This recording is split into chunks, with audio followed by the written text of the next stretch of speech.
Hi నమస్తే, నేను మీరు అపోల్ భాస్కర్, హైకోర్టు అడ్వకేట్ హైదరాబాద్. ఈ మధ్యకాలంలో విపరీతంగా ఆస్తుల విలువలు పెరగటం వల్ల సివిల్ డిస్ప్యూట్స్ పెండింగ్లో ఉండగా కోర్టులు నడుస్తున్నటువంటి వాతావరణం ఉన్నప్పటికీ పోలీసుల యొక్క జోక్యం విపరీతంగా పెరిగిపోతూ ఉంది. ఎవరో ఒకరు పోలీసులను మేనేజ్ చేయటం, పోలీసులు సివిల్ డిస్ప్యూట్లకి వస్తున్నటువంటి పరిస్థితి, అక్రమంగా కేసులు పెట్టడం, నిర్బంధించడం, పోలీసులను కూర్చోబెట్టి కేసులు రాజీ చేసుకోమని చెప్పేసి వేధిస్తున్నటువంటి పరిస్థితి పెరుగుతూ ఉంది. దీనిపై మీరేం భయపడాల్సినటువంటి అవసరం లేదు.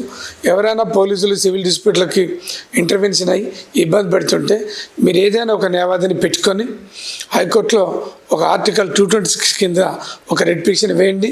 ఆటోమేటిక్గా పోలీసుల యొక్క ఇంటర్వెన్షన్ అనేటువంటిది కంట్రోల్ చేయబడుతుంది. దాన్ని ఉపయోగించుకోవాలని చెప్పేసి కోరుతున్నాం.